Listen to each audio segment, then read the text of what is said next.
So I've got a great interview for you today. A guy by the name of Chris Walker, good friend of mine. We're in a mastermind group together. He's the co-founder of a company called Truth Nutraceuticals, as well as the co-founder of Kinobody.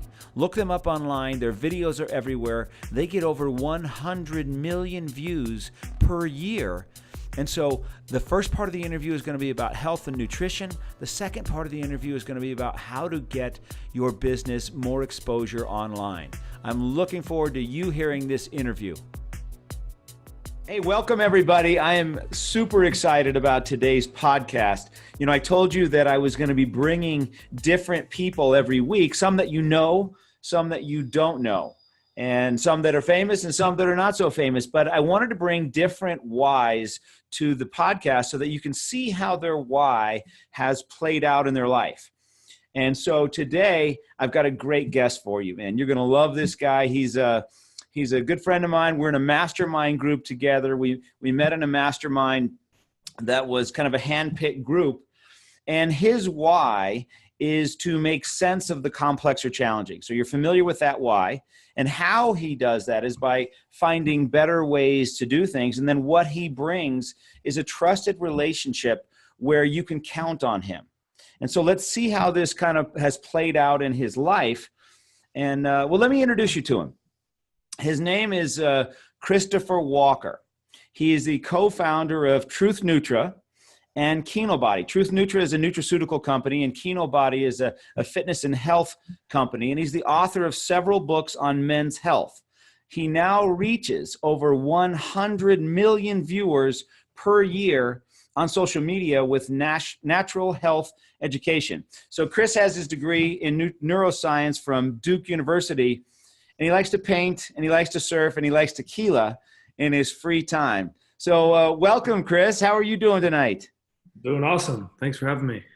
Man, I am so excited to have you on the podcast. We've had some great conversations, and I'm looking forward to kind of sharing that with everybody else. Yeah, me too. So why don't we just start with your story, because you've got a really fascinating story, and you know, how old are you now? 28. You're 28. Did you just have a birthday? No, my birthday's in July. Oh, okay.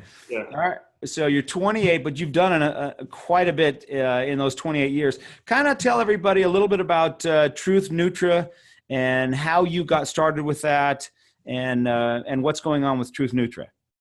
Yeah. So, I mean, it actually started, it's one of those, it's a company that has a lot of meaning to me personally. And then that, you know, it's definitely a mission-based company based on my own story. And, you know, so I just to, you know, kind of long story short, when I was a teenager, I was diagnosed with a brain tumor, had some kind of got a bit disenfranchised with the allopathic medical system as it is in the US because, you know, first off, it took them a couple years to even find the tumor before they would even do a blood test. They were prescribing drugs. They were putting me in therapy. They were doing all sorts of, you know, stuff that had nothing to do with the tumor. Yet they were very, you know, willing to do that kind of thing. And finally, I got a blood test. They find the tumor with an MRI. Then the options were, again, just, you know, expensive medical treatments, being on hormone therapy for the rest of my life, things that didn't make a whole lot of sense in terms of like sustainability. And by that point, I just didn't trust them because I'd gone through a few years of not really trusting my doctor's advice. And that led me down the road. That spurred my interest in natural remedies. And so I was looking at that point, you know, how you get rid of a tumor naturally. And that's probably on the more extreme end of the spectrum in terms of like trying to get rid of something. But there are a lot of, like, you can really, I'm of the belief that anything that is a dysfunction in the human body, if you know what to do, and if you try things and try and figure out how to get out of your body's own way, so because it's a self-healing organism, so it's going to heal itself if you can get rid of what's causing the issue in the first place. I didn't really know what was causing the issue, but I knew how to get out of my body's way and let it heal itself. And I turned to things like fasting. I would do water fasts for days at a time, up to 5 days. Wow. I kind of shifted my nutrition quite a bit, my exercise habits, to be something that would more optimally like enhance my hormonal health, because I had a lot of hormonal problems because this tumor was in the pituitary gland. Oh, wow.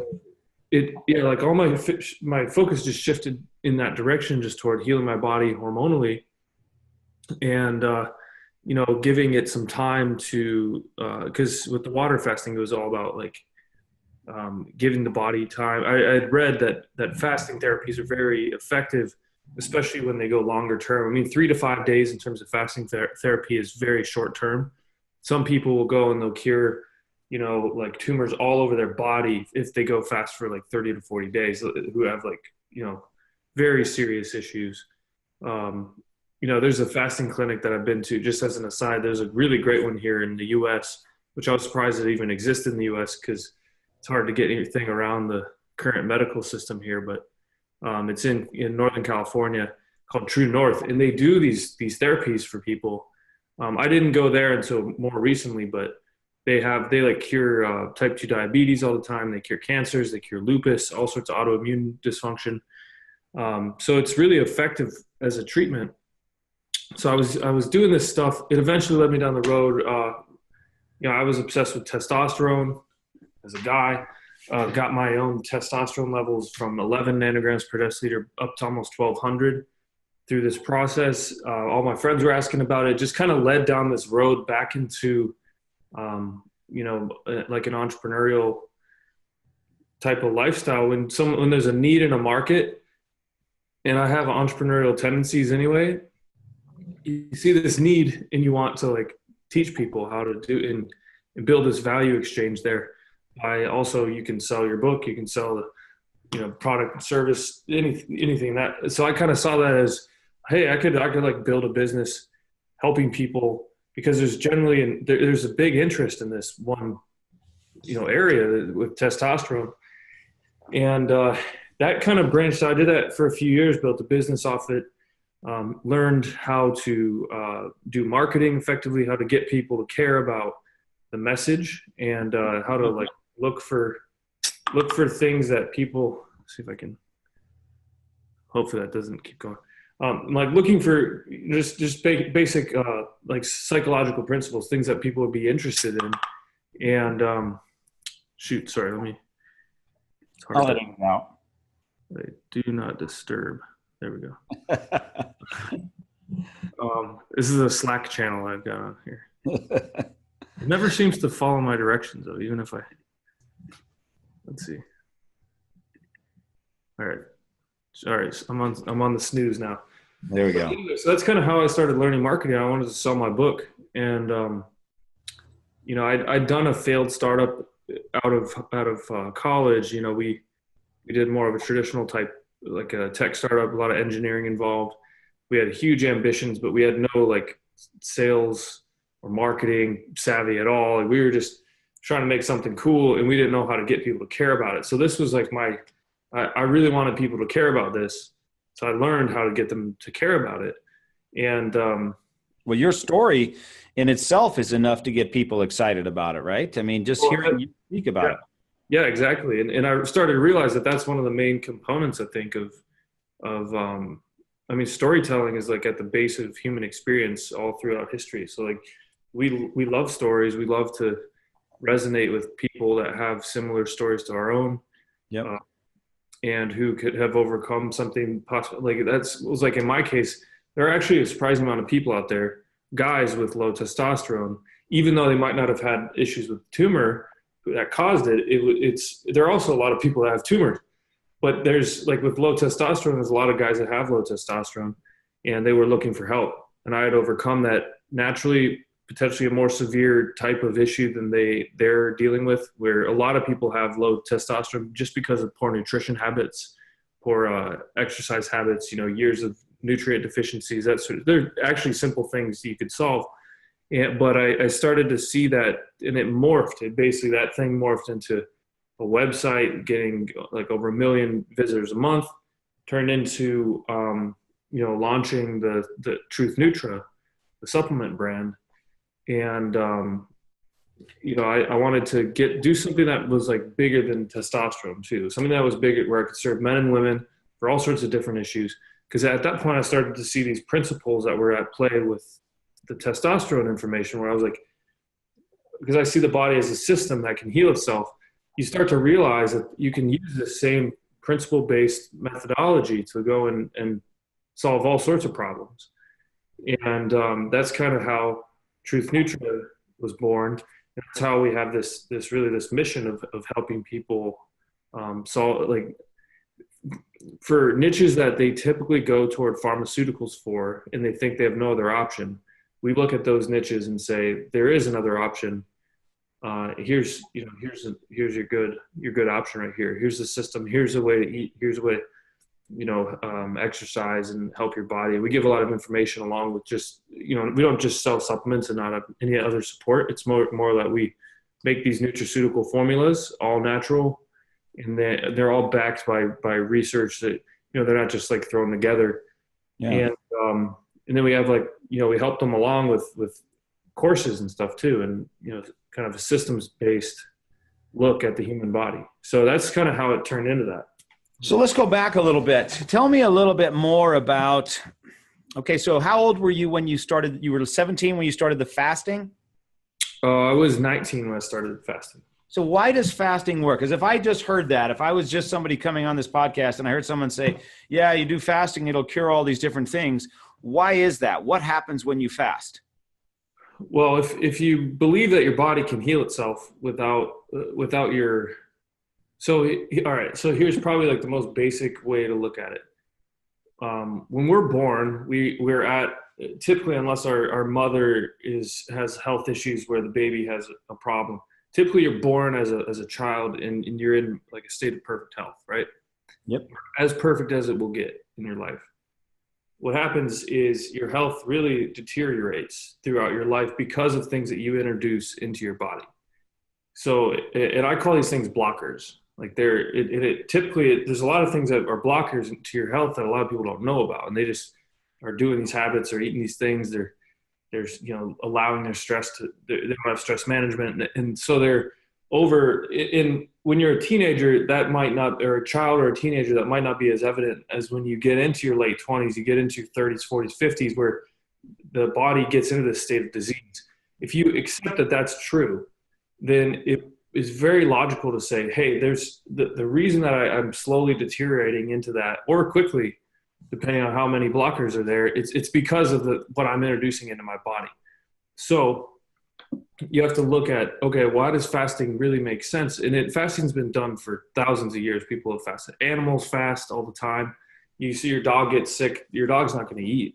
It won't eat, or it'll try and eat grass to just throw up whatever was in its stomach, i.e. whatever made it sick in the first place, trying to get rid of that, and it'll fast. But, people have been using fasting therapies for a long time because really what it is you're just getting rid of the noise in your body, and you're letting your body just take care of itself. And what it does is it's going to start to eat away at things like, obviously, excess body fat is one of them, but also it's going to eat away on like tissue level at tissues that don't really belong in the system, i.e. something like a tumor would be, one of those things. And that's why also body fat, like excess body fat, is something that typically your body doesn't even really want to be there. So because it also stores a lot of estrogens and a lot of toxins are very easy to store in body fat. So your body will start getting rid of that stuff on these fasts, and it does it just on its own. It's like it's always trying to trend back toward that perfect state of health, like when you were born. It wants to go back there, but typically we're dragging it in the opposite direction. So, that's why fasting works. It's your body's always trying to trend back toward that perfect health. So you went through this process yourself, and then is that what was the impetus for you to go on to college and get your degree in neuroscience? Yeah, pretty much. Because at that point, I didn't trust the doctors, and I kind of had the idea that I say it now when I'm doing videos and stuff is like, nobody can care, or nobody should care about your health as much as you do. So, I started to realize that was true because when you're growing up, you just assume, oh, the doctor cares about, your health. But it really, when you look realistically, that it's, they're running a business too, or they're part of another business where the time matters. They can't possibly care, even if they're a good person, they cannot possibly care about you as much as you should be caring about yourself. Like, they have 30 minutes to see, or 20 minutes to see, 15. And that's why it's so easy for them to prescribe drugs to people, because it's like the Band-Aid of, all right. And most people don't even care about their health at all in the first place. So they're not educating themselves about it. So they'll willingly take those drugs. They'll willingly do things that aren't actually going to really help them, because they are trying to escape from it anyway, like not trying to own the responsibility for how they got into a poor state of health in the first place. So that's kind of where I was like, all right, I want to go arm myself with enough knowledge that I can solve the problem myself, because I care about this. If I don't care about it, no one else will. So what you were seeing happening didn't make sense to you. Pretty much. Yeah. Exactly. To bring it back to the why, I mean, that's basically, it doesn't make any sense to me. I was like, yeah, it's almost like you just have to, in my mind, I was like waking up to a reality that I hadn't seen before, right? Yeah. When I was sleeping. So it's like, this doesn't make sense. I'm going to do something different. Yeah. And it's been interesting, again, bringing it back to the why, is that when you took the Y app and I saw your why, because that's not what I was expecting it to be. You've got a company called Truth Nutraceuticals, so I was expecting your why to be trust. But then when you took the Y app and it came up makes sense, it made even more sense. Yeah. Because of now that I know what you've done and how you've gone and taking something that's so complex, like getting healthy a natural way, and you dove in and you made sense out of it. You figured it out, right? Yeah. And then I think I did, yeah. Yeah, well, you did, and it worked for you, and it's worked for many, many, many people. Yeah. And then you went and got all the real information about it. You said, "Oh, hey, this worked. Now, why did it work? Let me go to college and figure this out, get more information about it, so I can really have an impact." Yeah, and that helps too with looking back. It's not why I did it, but the credibility factor is like, I do know what I'm talking about. I've been in the middle. I went to a research institution, and I've learned from, some pretty smart people on how things work and everything. So that helps in it too. And seeing from that side of it too, how little is actually known on their side. Everyone trusts those institutions just as, they give too much trust to those institutions. But now, so yeah, I've kind of like sifted through things your Y app makes a lot of sense, or, it helps me make sense of my own motivation there when looking back at it, because I'm like, yeah, it makes sense that that's what I was always sifting for. I was always looking to like try and make sense of something and and then translate it, because I also just have this compulsion to like give that information. I want, if there's somebody that I care about, and I care about also my audience online, like as it's grown, and I've heard people's stories and stuff, and it's like, I do care about translating the information. If I see someone doing something that I think is incorrect, then I'm not forceful about it, but I would like to share what I think is true with them. So tell us a little bit about the book that you wrote. So it's called Master Your Tea. It's at this point, I think it's like 500, almost 600 pages, somewhere in the 500 something pages. I've updated it 4 times over probably, I don't even remember I think 6 years. I think I wrote it 2012, the first version of it. And, it's got about 850 scientific references in the back. It's very well cited, that takes forever. Yeah, so yeah. Hopefully people appreciate that. But yeah, it's well cited. There's a lot of science involved in it. Why did you write it? I wrote it because so many people were asking me about how I did, increase my testosterone so much naturally. And there was enough people asking about it where I was like, okay, I have wanted to write a book anyway, just to bucket list it, as I just wanted to do it. It was a goal. I was like, well, this is a good opportunity to write a book. So I wrote that book, and then that was it. And then it just kind of evolved because I started to learn more about the topic than I knew in the first place, over and over, to the point where now it's been 4 updates. I'm not going to update it again, though. I think it's got pretty much everything you could ever need to know. So the book is about how to increase your testosterone naturally? Yes. Yeah. Does that mean like with supplements? Is it with eating? Is it with exercise? Is it with fasting? Or is it with all those? Or with everything. So what we did is we made a pyramid that kind of basically demonstrates the you can't have a pyramid without everything involved, right? Like, yeah. But there's a level of necessity or importance involved where, if you don't have the bottom, if you don't have the foundation built, then it's not like the top doesn't matter as much. So it's almost like the top, it's almost like a graph, where it matters less, like the intensity, but it's still fun stuff. Like, for example, I put the supplements at the top.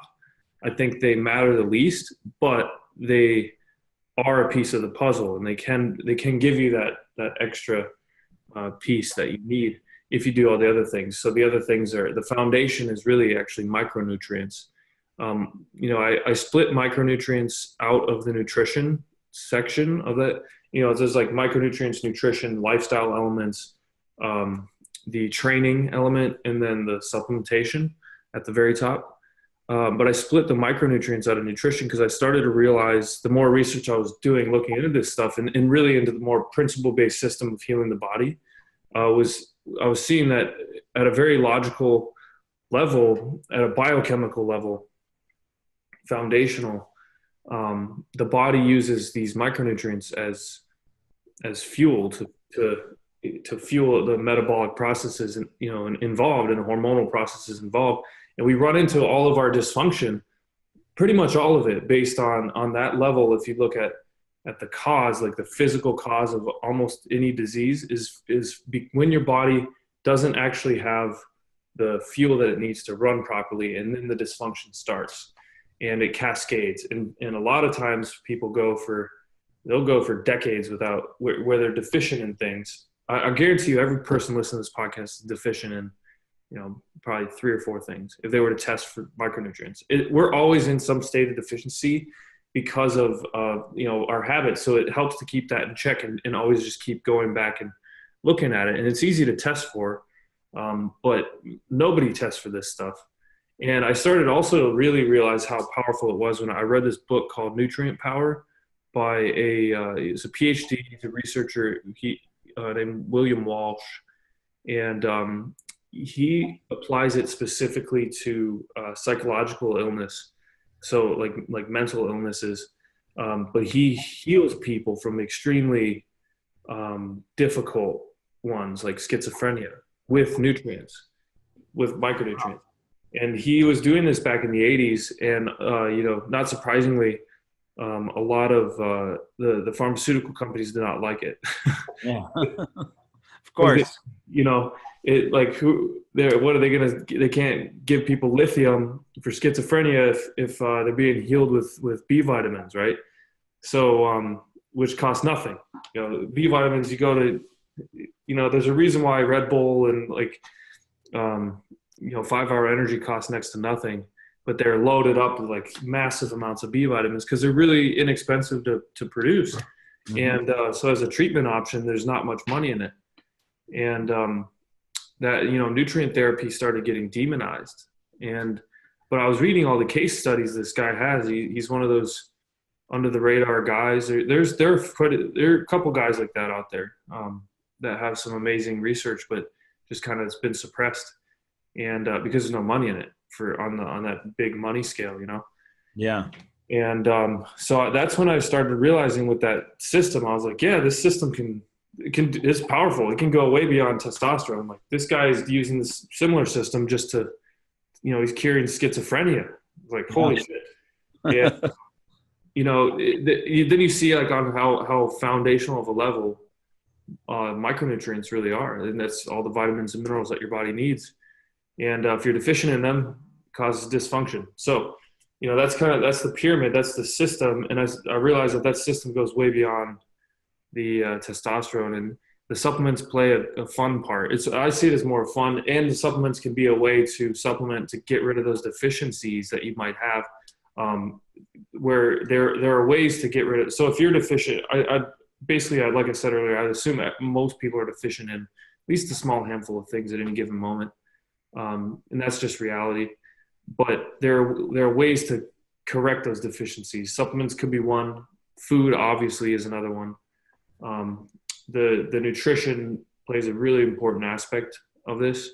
But that is like extremely complex too. And it's increasingly complex. The more I read about even just like individual things that people think are healthy, the more complex I see how it is. Like a lot of vegetables also contain anti-nutrients that strip nutrients from our body, and as defense mechanisms against being eaten, for example. And like a lot of people think vegetables are extremely healthy just in general, but if we're talking about the stalks and leaves, like leaves of plants, those things evolutionarily have evolved to protect themselves. They're not trying to be eaten by insects and animals, whereas things like fruits and tubers are perfectly fine being eaten, right? Roots and fruits, because the seed in the fruit will, it has this, it's basically evolved in having this germination, this strategy where you eat it, you can't eat the seed from a peach, for example, or apple. Also, an apple seed just gets passed right through you, ends up back in the ground somehow, and it's going to grow again. But with the stalks and the leaves of a plant, it's trying to protect itself against from getting eaten. So there are actually these little things inside of it. It's like it's really complex. And this might just be, it's not going to like kill you to eat kale or something. But kale as an example is one that it has a lot of anti-thyroid properties in it. It's got this compound that I can't remember. It's called like thiocyanate or something. It's very close to cyanide, but it's called a goitrogen. Works against your thyroid. So the more I learn about, and there's a lot of cases of livestock being fed kale who developed goiter, all the livestock. And at first they couldn't figure out what it was, and they realized it was kale. So there's like nutrition is very complex too, but that's how you can get these nutrients from the foods. You just have to be able to find the right foods that aren't going to also work against something else. And then you have to be able to actually digest the foods. So where a lot of our gut flora is all messed up. Because of blockers that we've been putting in our body since we were kids. So this is a big system. It's very complicated, but I'm trying to make sense of it. Yeah, I'm trying to share that with people as I do. So, and you share that using your pyramid analogy or your pyramid's diagram. So right. So tell me again. On the bottom, you have micronutrients. Yep, micronutrients on the bottom, then nutrition, which can fill that, but also involves the macronutrient level, which I think is important for people to look at. Fulfilling their like the protein requirements, whatever necessary, like the right types of fats, and the carbohydrates. And then up from that is lifestyle elements. So these are things that, these are habits that we're doing. These are things, like from sexual habits to just, movement habits, maybe not training, but something like walking. Stress management is a huge part of the lifestyle element, because stress ultimately, is going to lead you down that path if you have that chronic cortisol elevation. That's really well documented. Yeah. So, that's all involved in the lifestyle stuff. Then training habits. There are, believe it or not, types of training that are going to work against you if you're doing that, doing too much of it. And it all goes back to the stress actually with the training, because you want to have a lot of eustress, and there's eustress and distress. People just hear stress and they think, oh, I'm stressed out because of some problem, or I'm stressed out because I got hit by a taxi and my body's stressed out, something like these kind of stress. But there's the eustress, I think, is a very important stress, because it's a type of stress that your body can recover from and become better after that recovery. And that's where I think the target of training is. But a lot of people also will go into a state of distress, like physical distress with their training by just overdoing it. Like they're just overtraining. Or they'll be in distress in this category by not training, by their body. Your body needs some type of activity. It's always going to operate best if you're active, because it just having any type of activity is going to put it into that eustress state, so it's going to be able to grow. It's going to get a little bit better every time. So that's where the training category, and then the supplements at the top. It involves supplements. I would lump in any kind of micronutrients that are going to correct those deficiencies, but I would also lump in like interesting things. There are a lot of interesting compounds out there that you can find in herbs, in roots they're extremely effective at helping to lower stress in the body, or at helping to fuel things inside the body and like stimulate things. So that's kind of where I think it's fun. That's why I started a nutraceutical company, because I think supplements are cool, and there's a lot of good stuff out there. There's also a lot of bad stuff out there, like in terms of low quality things. But there are also compounds that your body doesn't need to be using that people are selling, as like health supplements, just because they're not educated in their own right. Mm-hmm. So how would somebody? Well, first of all, how would I get tested to know where is it a blood test? What kind of test do I need to take? I'm listening to you right now and I'm thinking, gosh, I don't know if I'm healthy. I don't know if I have the micronutrients. I don't know any of that stuff. I just know I don't feel great. So where do I go to get this tested? Yeah. So you can get these micronutrients tested in your blood. Okay. From, if you go to like a general practitioner or whatever, if you get it, wherever you would order a blood test. Now there's so many services like for blood tests you can get, which is awesome. It's becoming very like personalized medicine is getting a lot easier, right? Yep. So blood tests, but I think the best test I've seen is a hair test, where it's in hair tests. People they might think, oh, they're not always accurate, but they are like extremely helpful if you're just looking for data points, which in this case, this is what we're looking for. We're looking for data points, because it's almost like blood tests too. I mean, hormone levels skew blood test results pretty frequently at different times of the day. So it's more like any kind of testing here: blood, hair, whatever, saliva. They all have varying ranges of accuracy based on probably on the hormone levels at any given time of the day. So what we're really going to look for is just data points. I think hair tests for micronutrients are the most effective. They give you a wide range. Like you can really measure the full gamut of the important micronutrients with just a couple of pieces of hair.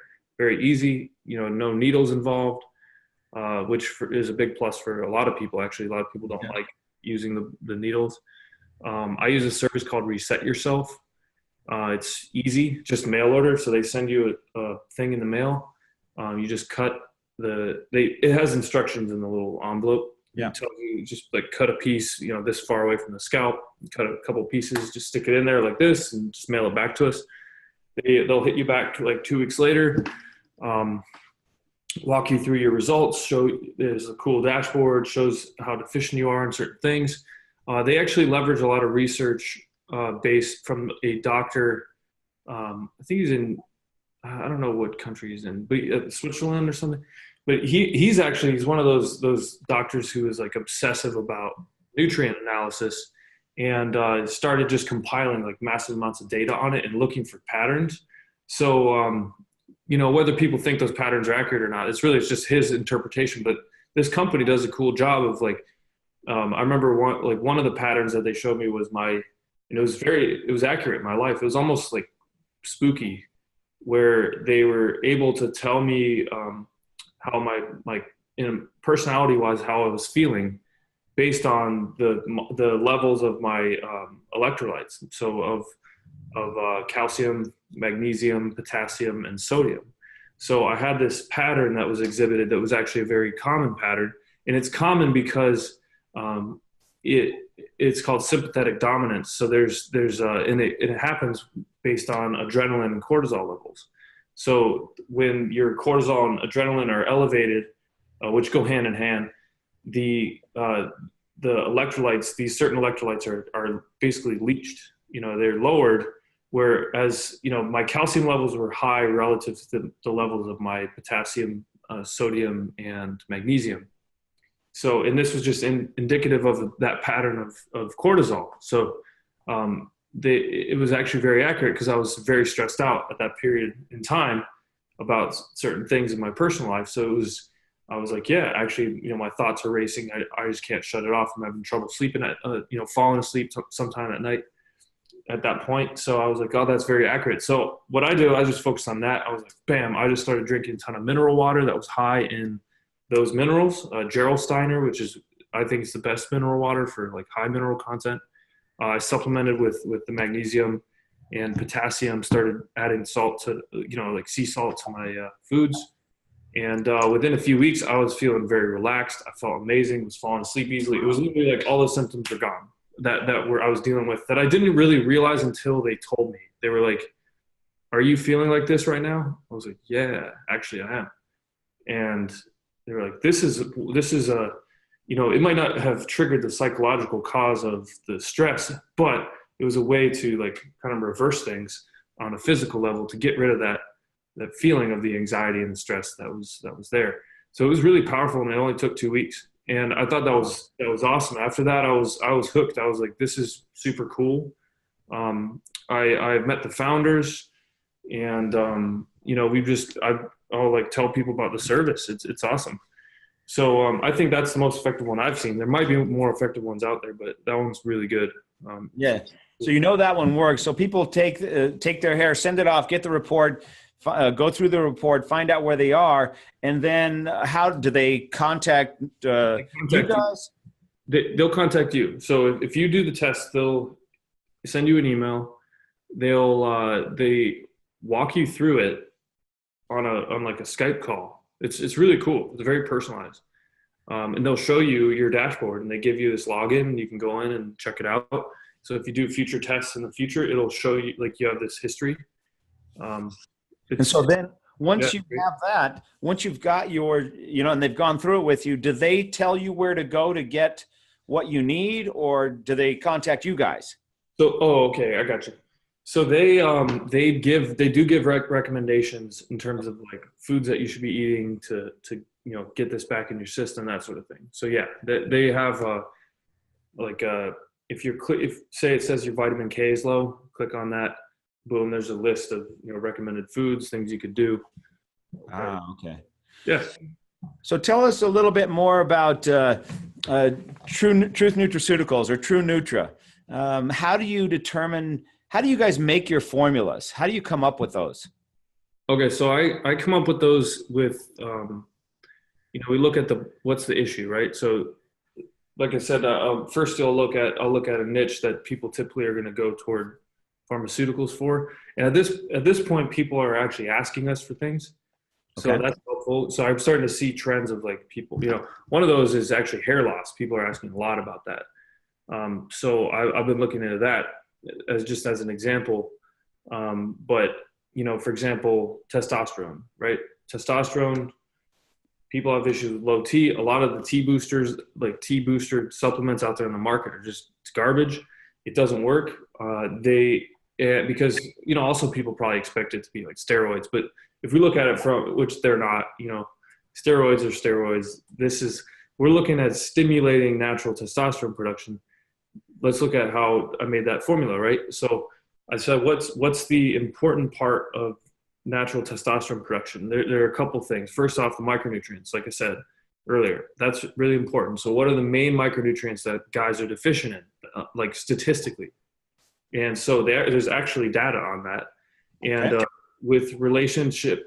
because there was actually this big study that they actually looked at a ton of guys in the US. I think it was like 500 or 700 or something. Enough guys to get some patterns. And they measured all micronutrient levels for every single person. They started looking at patterns, they had percentages and everything. And the big ones that were related to testosterone specifically were magnesium and zinc. And those were like kind of the big levers in my mind, because and then if you look at the research around those related to testosterone, if you're even a little bit deficient in magnesium and zinc, the testosterone production relies on it. So it's going to plummet. So if you can correct those deficiencies, there's actually research showing that if that's the cause of your low T, by correcting that deficiency, the testosterone production itself will rise significantly within just a few weeks.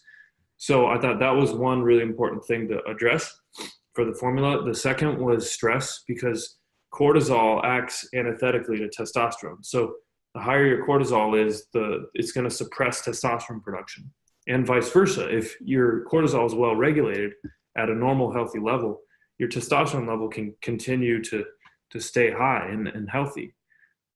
So I was like, well, what are some compounds that have a lot of research behind them that effectively lower cortisol levels and help people to balance it, control it? So the big one there was ashwagandha. And ashwagandha, there's a ton of good research on it. It's an herb.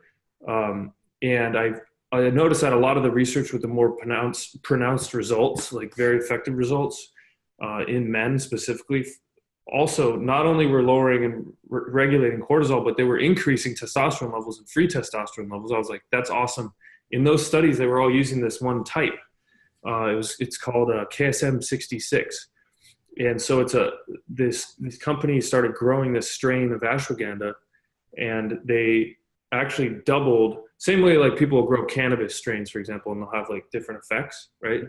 They grew strain of ashwagandha, and they doubled the percentage yield of the active component, which is called withanolides, in that plant. So for the same, if you took the same dosage, you're getting double the effective ingredient. And they protected this strain. They called it KSM 66. And I was like, that's awesome. They have all this clinical research on it being super effective. Boom, something else for my formula. So that's kind of how I went through it. The other thing is like with LH is the precursor to testosterone stimulated from your pituitary. So I thought that was kind of the other component that's important for testosterone production, because you actually want to stimulate more LH. Mm-hmm. So I found a few ingredients that also in research were found to stimulate LH. So boom, I had my formula packaged up. And that's kind of how I work with all the formulas. And then we work with this organic lab in Southern California. And so I'll make a formula, I'll go to them. The guy who owns the lab is a biochemist. He's also very knowledgeable on formulas. If he has any input, we kind of go back and forth. And then he basically contacts all the manufacturing, like people like the KSM 66 people, for example. He has relationships with all these people. He brings in all the ingredients. We get it all mixed up, put in the right dosages, and then bottled up in the capsules and got your product. You got it. Exactly. So how can the people listening to the podcast, how can they tell the difference between a quality product and a not quality product? Like supplement wise? Yeah, supplement wise. I think a lot of it would be in the, like, if there's probably like pre-purchase and post-purchase. Okay. So pre-purchase, a lot of that, the indicators will probably be in the marketing. I would say to look at actual like citations. If a company says that their product's backed by research, then hopefully they would be able to give you that research, at least for those ingredients. It's kind of rare for companies to do clinical trials literally on a supplement formula, but I just kind of showed how we build our formulas. There's a ton of research on all these individual ingredients out there, and the company should be able to demonstrate that to the consumer. It should be able to show that here are the studies that we use to build this formula.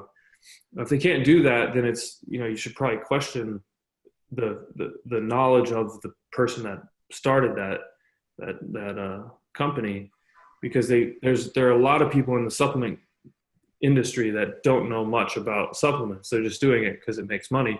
Right. So that's one thing. A lot of people do a lot of flashy stuff, like you walk into a GNC, it's like straight up epileptic's nightmare in there.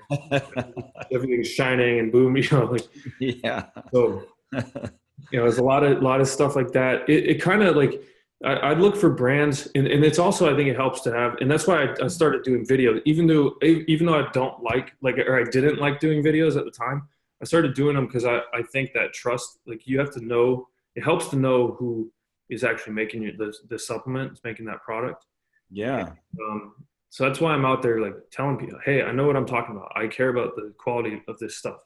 I have a process for these formulas. I'm educated in an area that's relevant to this stuff. I know how to read research. So it helps. And there are a couple companies out there that are, I think, are solid supplement companies that either are citing massive amounts of research, or they have founders who are public figures who talk about things that, like, you can see if someone really cares about the quality of their product or not, if they're putting themselves out there. And you can see if they're like living the life and walking the lifestyle too, and kind of doing what they promote. If they're 400 pounds and they're giving you health advice, you might not want to listen to them, right? Yep. Yeah. So I think those are good indicators. And then obviously there's the indicator of if you take it and it works for you, then it's an effective product, right? Yeah. So. So let's transition a little bit here, because one of the things I said when I introduced you was that you've taken True Nutra or Truth Nutraceuticals, and you've built it into quite a business, right? And you've got, for the last couple of years, I think you said you've had over 100 million views of your videos. Is that correct? Yep, per year. Last couple of years, we've averaged over 100 million views a year on the educational videos. So how did you do that? How did that happen? What's been the results of that? Tell us a little bit about that. It kind of started, let's see. Like I said, I didn't want to be on video. That was the first thing. So it started out of a need, because I was like, okay, I'm only going to do this because I need to do this, because I have to just have some more efficient way of communicating. Because I've done the blogging. We had a site that was getting millions and millions of views. It was over 1 million a month, like 1.2 million visitors a month. But I still saw it as like not as effective as a way of communication as video. I was like, when you're on video, you can really, like, you connect with somebody and you can see if they're full of shit or if they're actually, a cool person, or they care what they're saying. And and I also saw it as like a personal development opportunity. It's like, okay, there's resistance here. I don't want to do this, but I need to, so I'm going to do it. And that's kind of how the ball got rolling. I just started doing some YouTube videos, which turned into, because also my business partner on Kinobody, Greg O'Gallagher, he loves video, and he and I were always around. I was always like the guy in the background. I would just be around, like, hanging out. I'm like, Greg, you do your thing, but I'm just going to be like behind the scenes. And he's awesome at it. He's really mastered the art of it. And so he was also a motivator for me, because I started to see how effective his communication was through video. Mm-hmm. So I started doing it. My first videos were pretty awkward, but surprisingly, some of the awkward ones were, like, there's one video. I mean, it's probably gotten over 10 million views just on that one video in the time that's been out on Facebook. And I was so nervous that I was super short of breath, and I was just nervous. I don't know why I was nervous. It was just me and then the camera guy in the room. There was like nobody there. But I was so nervous, I was just short of breath, and I like said everything I was going to say. And it's kind of a weird video too. I didn't think it would be anything, but this thing turned into like this monster video, and kind of funny to watch, because going back, I'm like, yeah, I mean, I've come a long way, that's for sure, but it still was super effective back then. So, and it's, it continues to be. We kind of recycle it through the system every few months. And so it continues like racking up the views, but it was about probiotics. And I had this cool research showing how these couple strains of probiotics give men bigger testicles. And I was like, I just did a video on that. And somehow this thing turns into like one of the biggest ads that we've done. Gave people big balls, right? So that's oh my gosh. So tell, in your videos, are you just like sell, hammer, sell, or what are your videos like for people that haven't seen them? Yeah, it's very soft sell oriented. I kind of go through. I like to do a ton of education on it, but I like to educate things that are relevant. So there's obviously it's like relevant to the product, and it's almost like a lot of people. It's interesting because I see this misconception a lot of in the comments on some videos where people think that because I'm selling a product at the end of the video, that like they somehow got tricked and swindled into watching the video, or that like I'm only doing it, or they think that basically like I'm trying, that I didn't have a good product, but I have to like come up with something to like sell a product. Like there are a lot of easier ways to do this, to sell something than like come up with, this video that takes a really long time to do. And the thing is like I have these great products and I'm trying to figure out how to, it's like the opposite of what people think, where it's like I developed this awesome product. Now I got to get people to care about it. I got to get people educated on why they would want to consider using this product. And so I kind of work backwards and I'm like, all right, what are all the great things about my product? What are the angles of that? So like we're looking at, to use the Big Balls probiotic video, for example, there are a couple strains in this probiotic that I developed that it's a really good probiotic. Tons of testimonials on it at this point. But there are a couple strains in it that do this. There's research showing that they give bigger balls, right? So I was like, okay, I'm going to just work backwards on the formula. It's like, I trust this formula. It's a great formula. So what are some interesting things about it? And then it kind of like morphs backwards into this longish video that talks about like all these interesting things and these different studies about these strains, and curveball, they give you bigger balls, and and then introduce the product. And it's like and kind of a common formula that I use for, at this point it's turned into a formula because I've done it so many times, but it's like talking about a problem. You introduce a problem. So what's the main, and I like to introduce the problem that my supplement ultimately helps to solve. Sure. Right? So in the beginning, you're going to introduce an issue. It's a common issue. Insulin resistance, for example. A lot of people have that issue. Then I look at, well, what are the components of this? How do you make sense of this for yourself?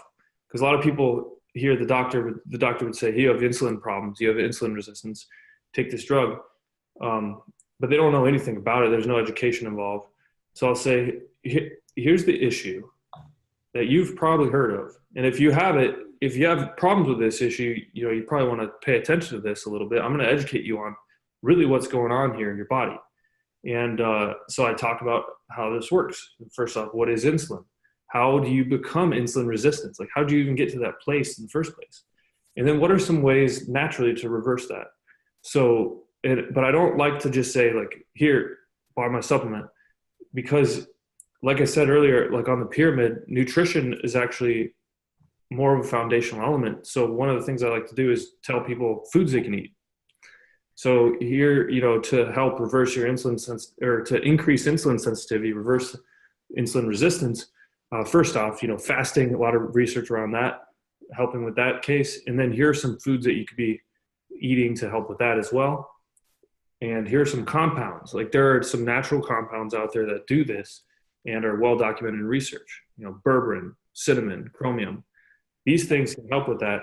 So that's why, and it goes back to what I said earlier about like how I developed the formulas. This naturally is like kind of brings people through that, because it's like, well, I was looking at this issue. Then, you look at some foods, but there's also these compounds that could be in supplements that people go buy separately. Berberine, cinnamon, and chromium, they would go buy separately, but it's like, well, I developed this formula. Here's my formula. It costs less than if you were to go buy all this stuff separately. It's more convenient than eating all these different foods all the time. And a lot of people don't like fasting. So it might not be convenient for them. But my supplement actually is convenient, because that's why I developed it in the first place, to be convenient and to actually be effective based on the research that I just showed you. So it's like that makes for a winning offer right there. So you do problem. So what I heard you say is talk about the problem. Then what are the components of the problem that they have? components of the problem so that they can understand the problem, then what are the natural ways to reverse it? But these natural ways require a lot of effort on your part. And my formula, though, will make it easy for you to get the same thing. Yeah, it's because ultimately people are going to want a convenient, something that whatever is more convenient, costs less, but is as effective or more effective. I mean, why would you say no to something like that? So that's exactly how, yeah. It's a no-brainer. Yeah.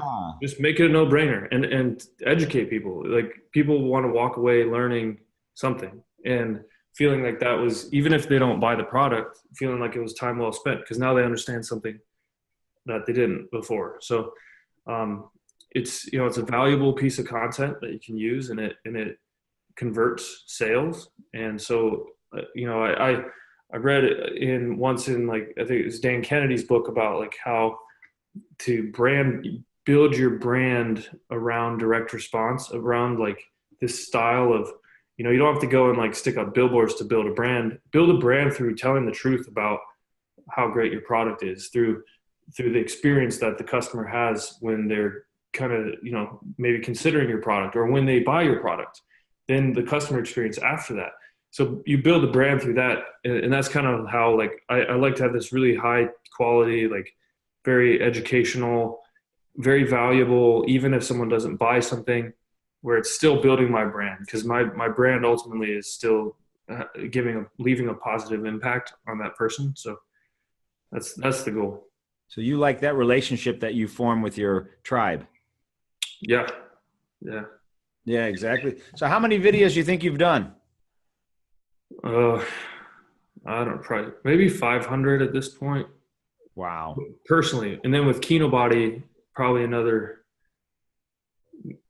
700, maybe more. Yeah.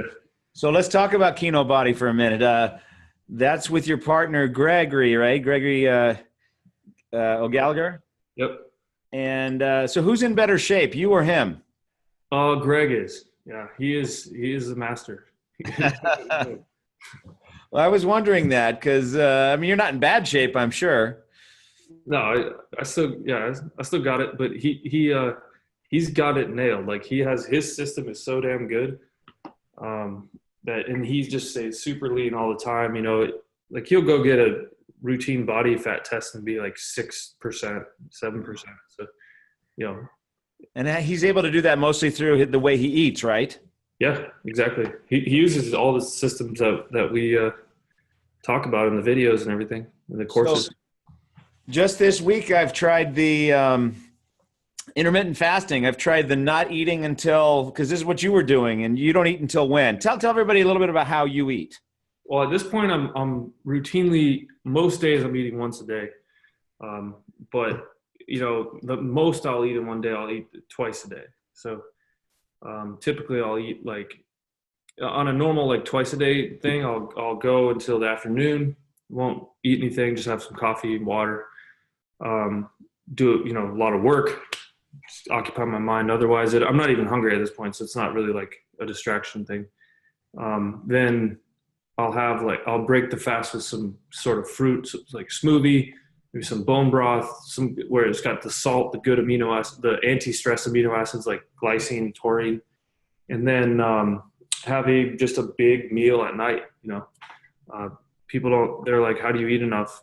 But I like to eat, man. So I like to eat a big giant meal. I'd rather eat a big meal than a bunch of bird food throughout the day, you know? So that's the habit. And the Kinobody, like Greg's system, is very similar to that. It's really effective at keeping you at lower body fat, and you stay strong. You don't lose muscle. You feel great all day, very focused. This is the opposite of what everybody else says. Small meals throughout the day, right? You can't miss your breakfast, most important meal of the day. You guys aren't even having breakfast. You aren't even really having lunch much. I think the whole breakfast thing was based on cereal companies. The breakfast is the most important meal of the day. Cereal companies weren't even a thing until the 50s or something, 40s. That's suspiciously when that whole marketing campaign cropped up. And, you know, I don't trust stuff like that. I like looking for the history. You know, I read this book by this guy, Edward Bernays, that it's called Propaganda. And he is the father of modern propaganda. And he wrote a manifesto on it. So, you know, he's got all sorts of examples in there of stuff that he did. And, you know, you read stuff like that and this is from the source. This guy did it. And, he sold wars. Like he was the master of swaying public opinion in certain ways. So, you know, you read stuff like that. It's, the more you start to open your eyes to the way that the world really works, you know, in that sense. And I started to distrust things like when you hear, it's almost like when you hear something too much from the masses, you know, like just everyone's mouth, it's probably wrong at this point. And so that's an interesting thing. Like the breakfast one is just one example. It's like, ever since we're kids, we're told this, right? Breakfast is the most important meal of the day. If you don't eat all the time, your metabolism will die. You know, you'll go into starvation mode. It's like, where does this even come from, and why does everyone know it? You know, it's like this. It's just kind of spooky. So, you know, I like to question things like that and there's also my favorite philosopher, Baltasar Gracian. He writes like he's very, very succinct in what he writes, but it's like super powerful. And that's one of his things that he wrote back. I think he's around like 1400s, 1500s. But he wrote about that is like if the masses agree upon it, it's almost always wrong. So that's been a thing forever. I got one of those for you as well in my industry, in the dental industry. So do you know where going to the dentist twice a year came from? You know, so most insurance companies say you got to see your dentist twice a year, right? And we'll pay for you to go to the dentist twice a year. That came from a Pepsodent commercial in 1960, where they said use Pepsodent and see your dentist twice a year. That's the only research for that exists. It has nothing to do with anything. Some people need to come 4 times a year. Some people need to come every week. Some people don't need to come every 3 years. Has nothing to do with anything. But insurance companies have adopted that as the standard. Yeah, and then it's just pushed out. Yeah, it's like it's unstoppable at that point in the public persona. Has nothing to do with anything. So that's interesting. That's a good example. That's the power of marketing, though. That's the power of, especially back then, and like when you're looking at commercials in the 70s or something, like how limited was the distribution. Right now, there's a lot of distribution. You can, you know, blast out bajillions of views on Facebook and YouTube now, or anywhere else on the internet. But like back then, imagine how powerful. That's why that got so damn powerful, because probably this commercial that was running for a few years on nighttime television, and the entire U.S. population was watching it every single night. And then the insurance companies adopt it, and then it's game over. You know? Game over.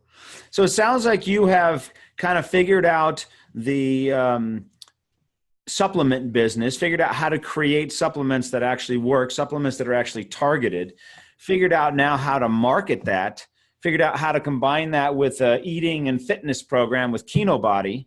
So what's next for you? I mean, you've got hundreds of millions of views every year. You're killing it on Facebook, killing it on YouTube, creating videos that people like, having developed personalities, both you and Greg, that people enjoy hearing from. You have your own podcast, right? Yeah, Greg and I have a podcast called Road to Ripped, and great name. Thanks. Yeah, that was like, it was honestly the first thing we ever did together. So it's kind of a relic of like years past, and we just kept it around, and it's fun. And yeah. You do a podcast and it's number 1 on iTunes. Most people do a podcast and nobody even knows about it.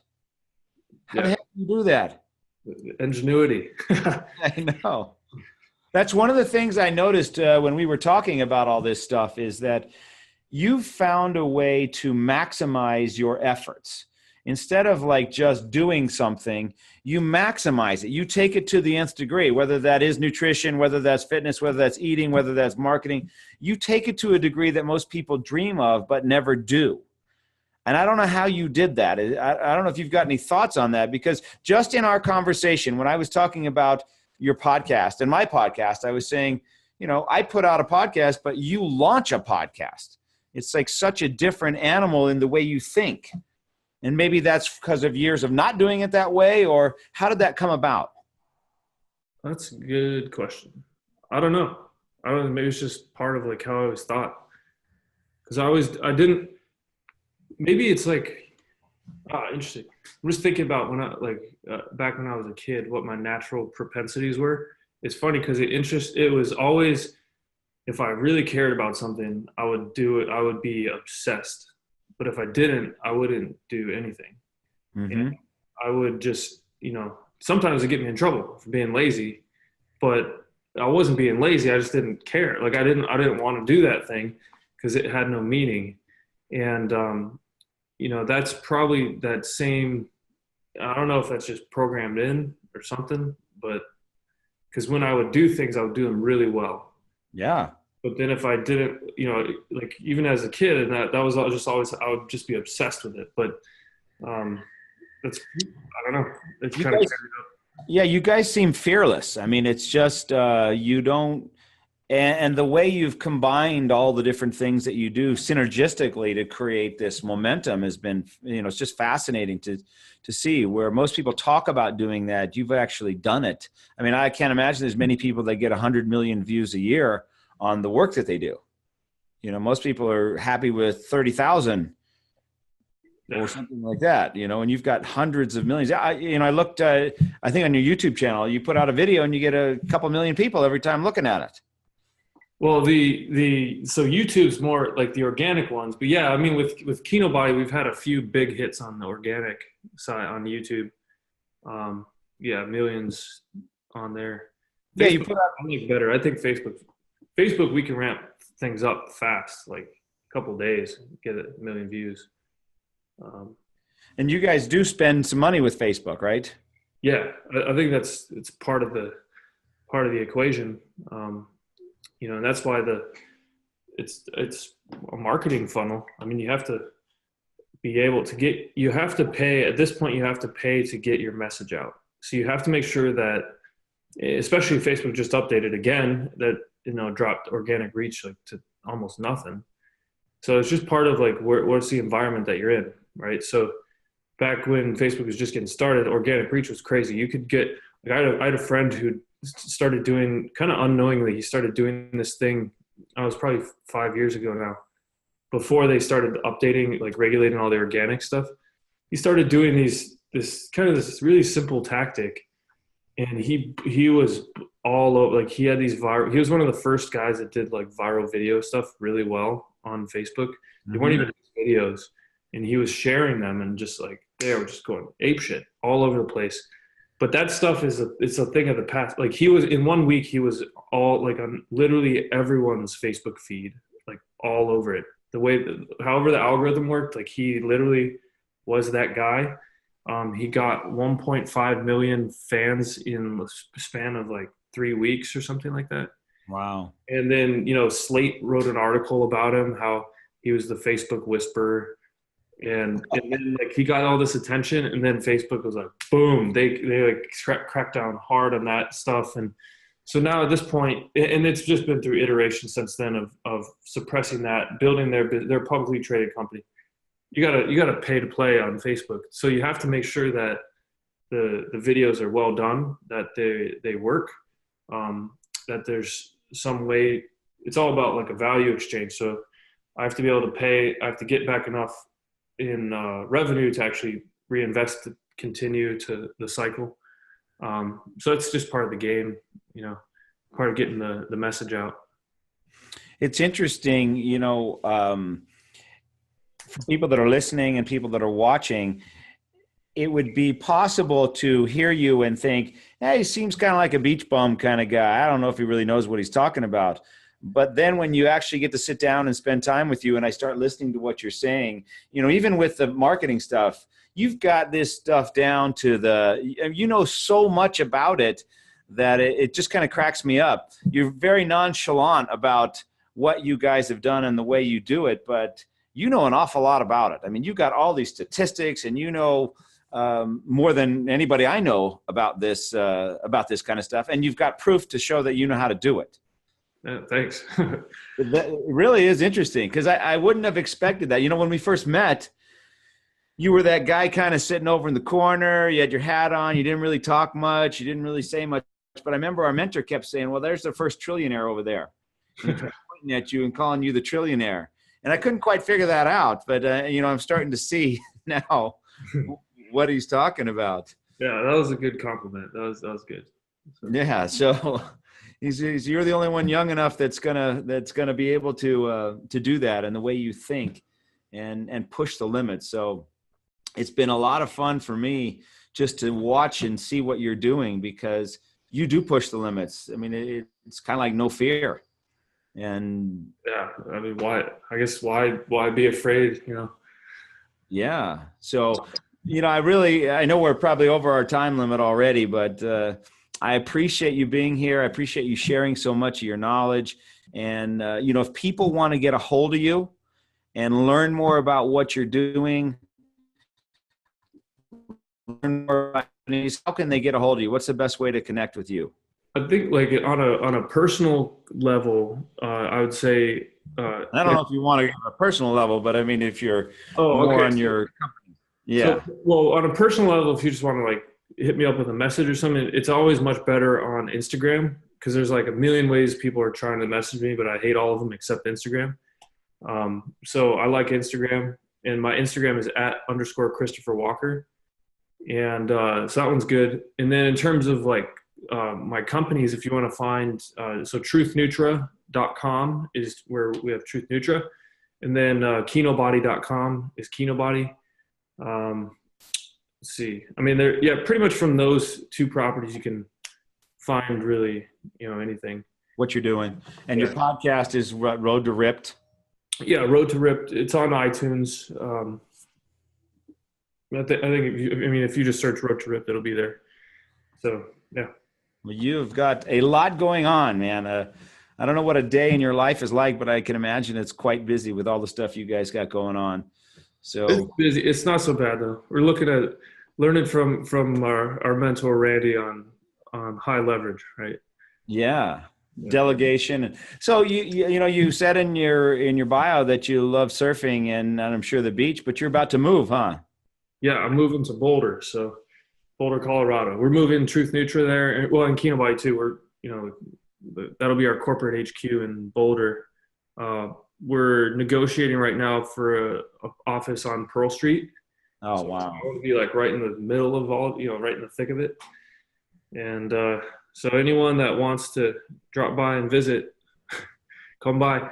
I think we'll get a box. One thing I want to do, because since we're going to be in such a cool place, like where there's a lot of people that are into natural health stuff, and fitness and that sort of stuff, I want to have like a box of some supplements, a box of shirts and hats and stuff.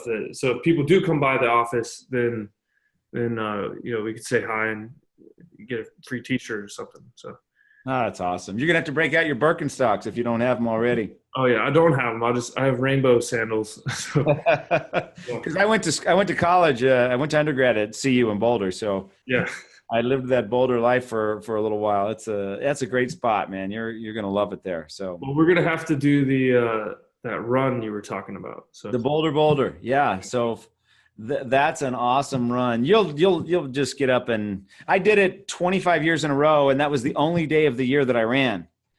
Yeah, so, that's kind of how I don't really like running anymore, but that sounds like a fun time. So yeah, every corner's got a band playing. There's people throwing marshmallows at you and squirting you with water, and I mean it's just a fun time. When you finish in Folsom Field, which is you feel like you've finished the Olympic marathon because there's 60,000 people and they're screaming at you when you go through. So yeah, I read this book called Running with the Buffaloes, where I don't know if you've ever read that book. No.